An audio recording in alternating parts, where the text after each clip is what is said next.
World War II is a scar upon human race forever. World War II is supposed to have taken the lives of anywhere between 11 to 12 million people. More than 200 political prisoners were burned to death. It is not about who did it. We as human beings, that's what we do, unfortunately, till now. But what we are looking at is not going to come in the form of bombs. There's no bang-bang happening here, this happens quietly. Every responsible scientist in the world is saying by 2045, we'll be producing 40% less food on the planet and our population will be 9.2 billion people. If it goes this way, World War II will look like a small blimp, because if 40% less food means it's estimated in 6 months, about 1.5 to 1.7 billion people can die.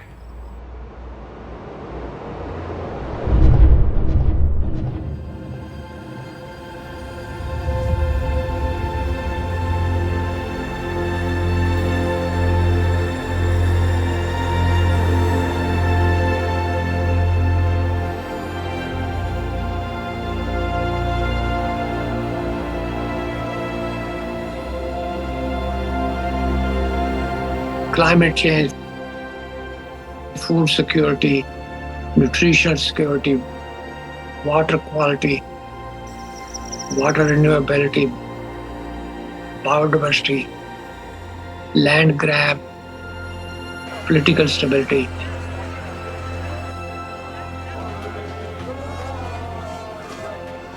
Human health, well-being, peace, prosperity. Soil is the basic of all that.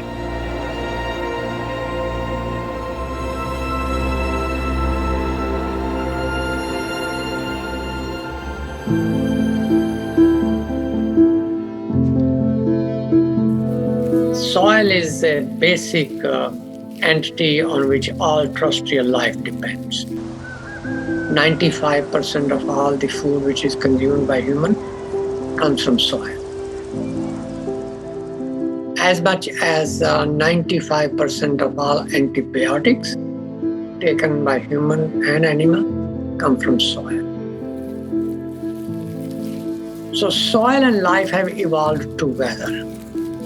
There is no soil without life, and there is no life without soil.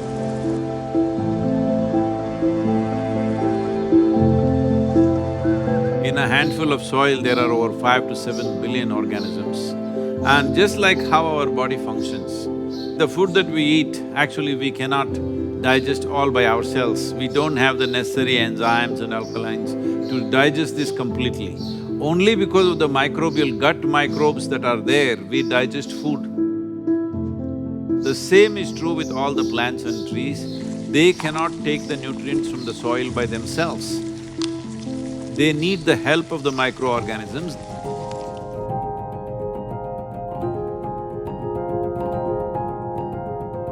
Good guy bacteria, good guy fungi, protozoa, nematodes, microarthropods, earthworms, incatriotes, all of those organisms are required to have a good, healthy soil so your plant gets the balance of everything that it needs every second of every day.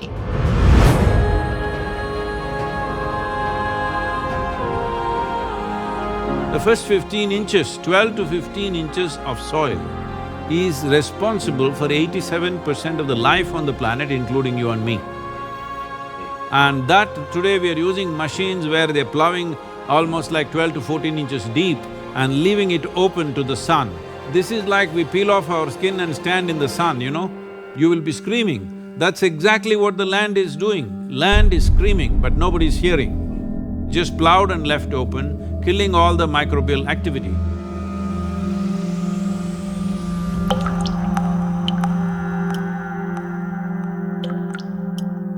See, right now, the organisms here, the only food they can eat is organic content. where will the organic content come from? Here you see all these leaves, dry leaves falling down. We won't pick it up nor sweep it away. We leave it like that, it'll become part of the soil. It is only the green litter from the trees and other, whether it's grass or bushes, whatever, or the animal waste, which can put organic content into the soil. In normal agricultural soil, the minimum organic content should be between 3 to 6%. The most minimum is 3%. 3% is kind of the borderline, where you've got enough diversity in the kinds of foods that are present so that all of the necessary sets of microorganisms will be able to perform their jobs. In most of the Western world, we have so destroyed sets of species of different functional groups that we're on the edge of not being able to come back from that.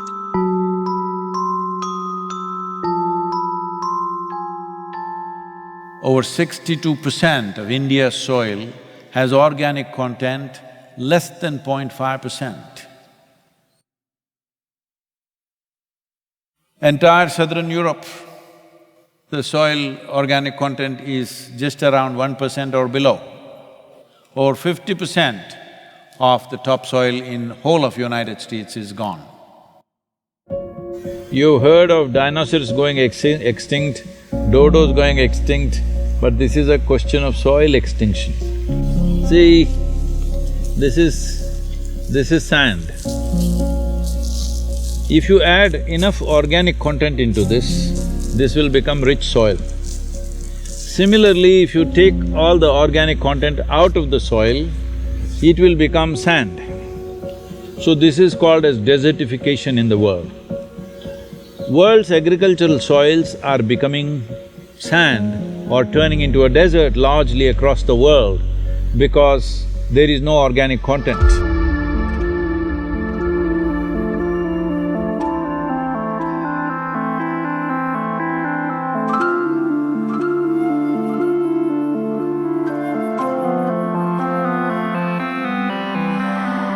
Right now, the soil that we are using is not our generation's soil. We are using up the soil of the unborn child. We have no business to do that, because soil is not our property, it's a legacy that's come to us and it's a legacy that we should leave behind, living soil. Because once there is no richness in soil, there is no way there is richness in life.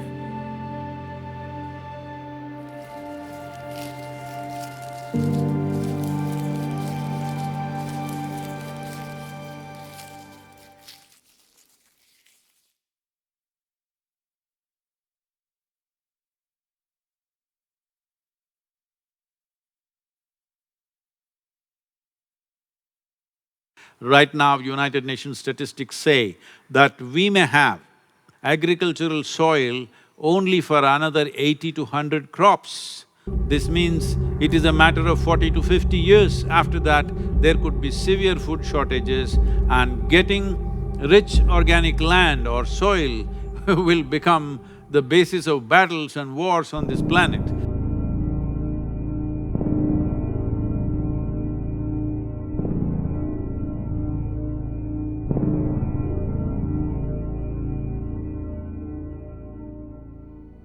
People talk about the weapon of mass destruction, nuclear bombs and missiles and other things. Yes, what happened in Hiroshima and Nagasaki is unforgivable, yes. We forget one of the biggest weapons of mass destruction is hunger. Malnutrition, poverty, unavailability of healthy environment. Even now, hunger-related deaths in the world are 16 to 17 every minute. That, my friend, is the weapon of mass destruction. Now, we had in December 2019, we had 690 million people globally which were hungry. Out of that, 40 million were in the United States. So it's not just Timbuktu or some part in India or elsewhere. even in the US. I was talking to the WFP director who is from United States. He said that by 2035, there could be severe famines in Chicago and Illinois region because the soil conditions have depleted so badly, it can easily happen. Civil wars are expected.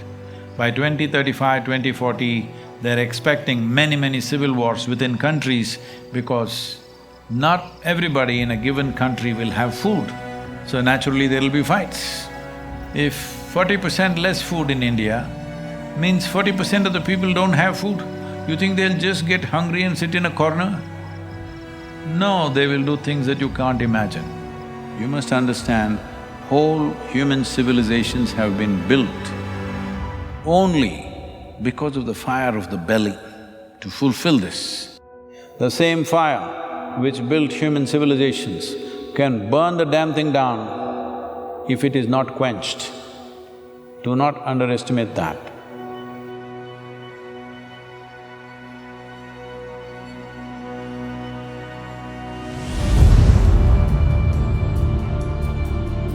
Since 1990, there have been around 30 wars in Africa.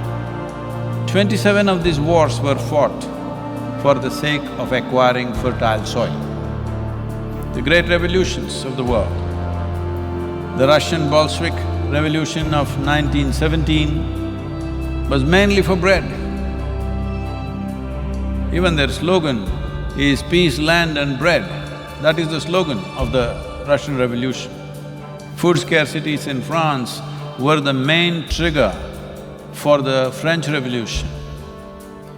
What happened in China, you know, the so-called Cultural Revolution, is also because of repeated famines across the country, and once there is no bread on the street, it's easy to light the fuse. If you want peace, everybody must have bread, roti, food. There is no peace if there is no food. It's simple as that.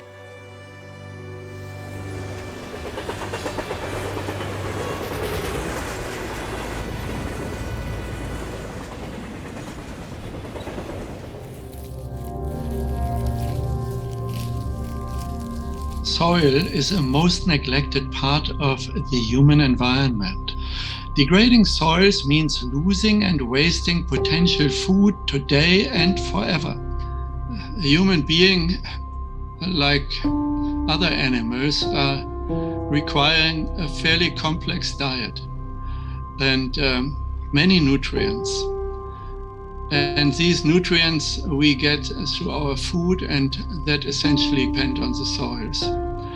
So the soils, rich in nutrients, in minerals, are a precondition for a healthy diet. There's a direct link between soil quality in terms of nutrients and diet quality in terms of what we eat. So that is not well understood by many people. You have to put into the soil nutrients, nitrogen, phosphorus, potassium, micronutrient, calcium, magnesium, potassium, organic matter, content which is mineralized and take. It must be returned back to the soil in one form or the other for soil to be productive. Soil produces straw, grains, roots. I believe that if people take the grains and return the roots and straw back to the soil, so that soil gets its share of production, that's a good thing. If you take away the straw, then soil does not get anything. So progressively soil is being degraded, depleted, devoid of the essential elements. That is when we call degradation of soil health. And when soil is degraded, people living on it are also becoming progressively miserable. The soil depletion in United States has led to 21% drop in vitamin A in all the fruits, vegetables and everything else that you're eating. 30% drop in vitamin C, 37% drop in iron levels, 27% drop in calcium levels. The things that today you all think is very healthy to eat salads and stuff, from the early 20th century, what level of nutrients they had and what they have today is only 10% left, 90% lower than what it was in early 20th century. Center for Disease Control, which is right now playing a significant role in this COVID situation, says all Americans are potassium deficient. 90% of the Americans have vitamin E deficiency, 70% have vitamin K deficiency, 52% don't have enough magnesium, 43% don't have enough vitamin A, 40% don't have enough vitamin C. This is in the most affluent nation. It simply means the food that you're eating doesn't have enough nutrients, even if you eat enough food, because soil has been destroyed like this.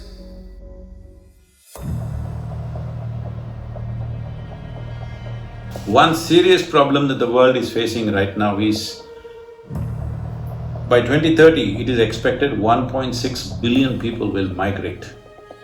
Out of this, 0.9 billion will come from Africa. See, when people migrate in an unplanned way, what they go through is unbelievable, especially women and children.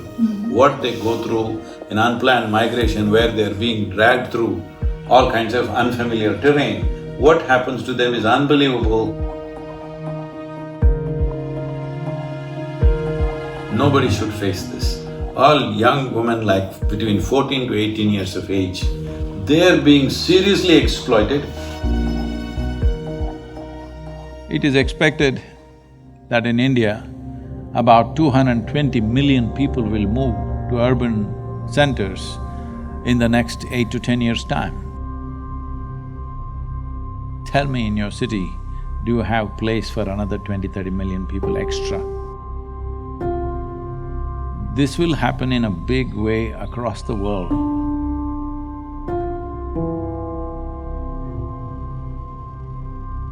Yes, there are soil refugees. Yes, there are climate refugees. Yes, there are drought refugees. And those refugees go and knock door of other people. The US southern border is a very good example. People jumping into the Mediterranean without realizing whether they'll make it on the other side or not. It's a very good example. There are several millions of refugees in the world because the land which they grew up on cannot afford their search, their basic needs. Eventually the solution lies to make sure that the soil can support them.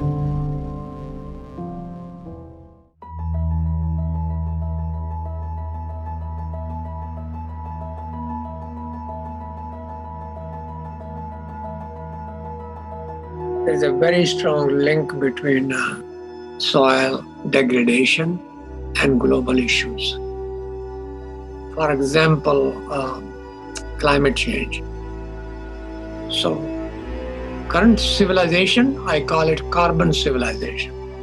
Everything we do is based on carbon, fossil fuel-based carbon. And therefore we have depleted also carbon not only from fossil fuel, but also from soil. Maximum amount of carbon was always in the soil, but now a lot of it is in the atmosphere where it should not be. If it gets into the atmosphere, as you've heard of global warming and climate change, all these impacts happen.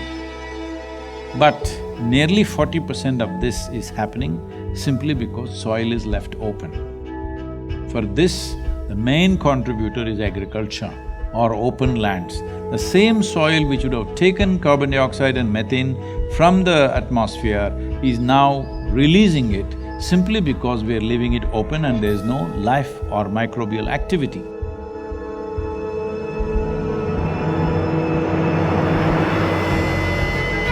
When the global mean temperature goes from 0 to 1, that's a big thing. Go from 1 to 2, it's a massive thing. Go beyond 2, you're in a disaster zone. We are now on our way to a warming of 3 degrees Celsius. And we're doing it in a blink of time. I mean, it's just this extraordinary exponential rise of temperature on Earth. But if we can take carbon dioxide from the atmosphere through plants and put it back to the soil and keep it there, then we deplete the carbon from the atmosphere and make global warming lesser serious problem. The Brazilian part of the Amazon rainforest has, according to the latest science, tipped over from being a carbon sink for thousands of years, one of the most important carbon sinks on planet Earth, to now being a carbon source. So it has already tipped over and is releasing more carbon than it's taking up. So soil has become, you know, if anything, even more important, even existential.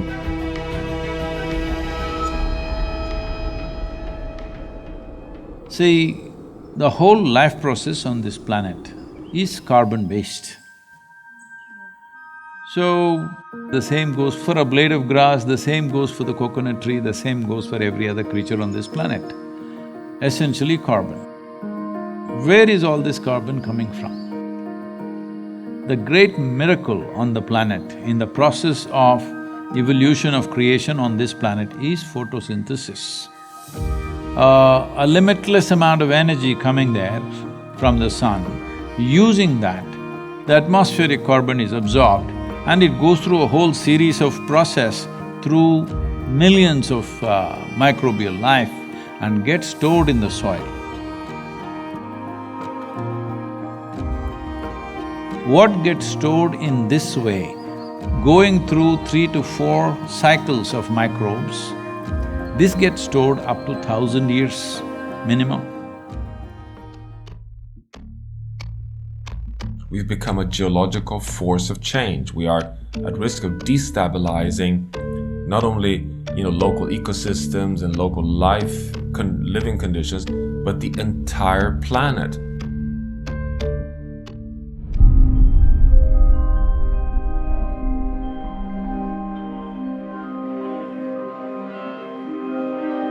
United Nations says we only have 60 years of agricultural soil left. So within 50 years' time, there will be a serious food crisis on the planet. A mass famine would be inevitable. You know, I know people always say, you know, we only have 60 more years of agriculture to go. Yeah, but that was 10 years ago that we made that statement. We're at 50, guys. Soil is a living entity. It has a lot of organisms. And when those organisms are killed, soil is no longer healthy. Soil is no longer living.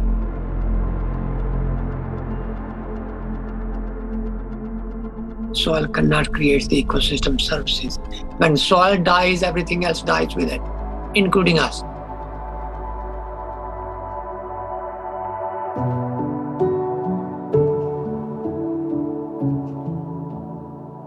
If we start correcting it now, in 15 to 25 years, we can make a reasonable level of correction. We can come away from the brink where we are. But if you leave it for another 30 to 40 years and then try to do it, it will take 150 to 200 years to regenerate the soil. So this is not about just painting a dark picture of everything. This is a moment of responsibility that we as human beings, if you stand up right now, we can turn this around.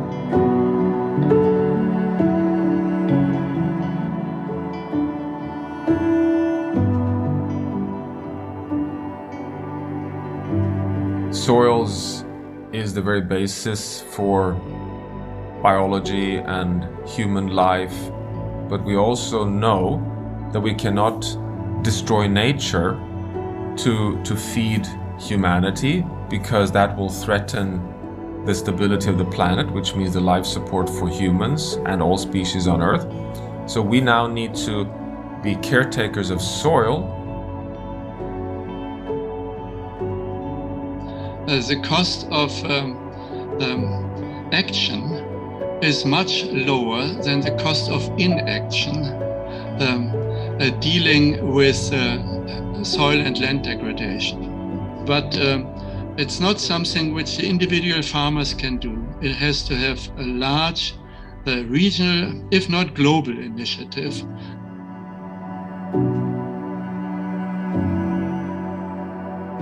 This depletion of soil has happened because we have not put back the organic content back into the soil of what we are taking out.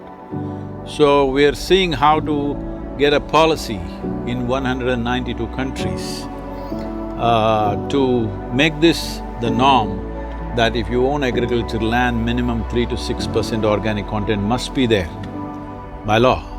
Initially by recommendation, then by incentives, and then by law, by mandatory law, it has to happen.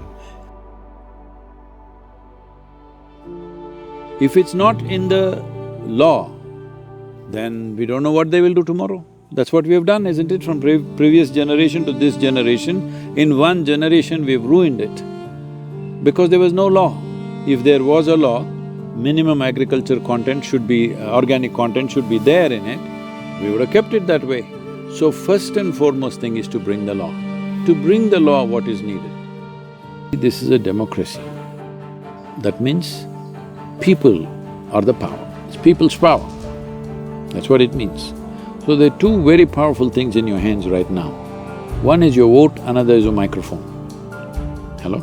That means your voice. So this is important. The people of the world have to speak and say, we are ready for long-term solutions, we are ready for long-term commitment, we are ready for a long haul, we are willing to pay the price for the well-being of future generations. This is why the Save Soil movement is not about action, but it's about bringing policy change.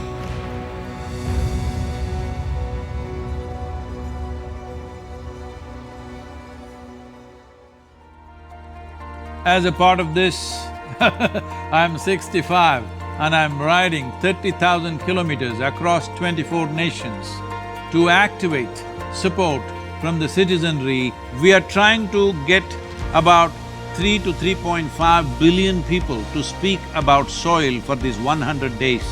From March 21st, 100 days, we want the whole world to talk about soil. We have UNCCD as our partner. We have also signed something with the World Food Programme, and the scientists from FAO and other organizations are working with us. World Economic Forum is very much with us. Most governments have come on board. Heads of states will be flagging off this rally. Right now, that's what I'm trying to create, that if 3.5 billion people speak, this is 60% of the electorate. If 60% of the electorate speaks, there is no government which will ignore that in a democratically set up government. Each one of you should reach as many people as you can to make this happen. Many global leaders and influencers are already participating in the movement. Be a part of this and let us make it happen. For my part, as much as I can contribute. And the movement that you are taken up, I could not expect any more God's blessing than that. Sadhguru, and this campaign is so important. We're going to save the soil. Do your part. And saving the soils. And our planet's future depend on it. Sadhguru, save soil, my friend. Save soil, let's make it happen. GM Barbuda is part of the Save Soil mission. Commend you for what you're doing. That is why we are happy to sign the MOU. The science and philosophy that backs the thought behind the movement is tremendous. Save soil, let's make it happen. Save the soil. We know what we must do, so let's make it happen. Let's make it happen. Let's make it happen. Let's make it happen. Let's make this happen. Let us make it happen. Let's make it happen. Let's make it happen. Let's make it happen.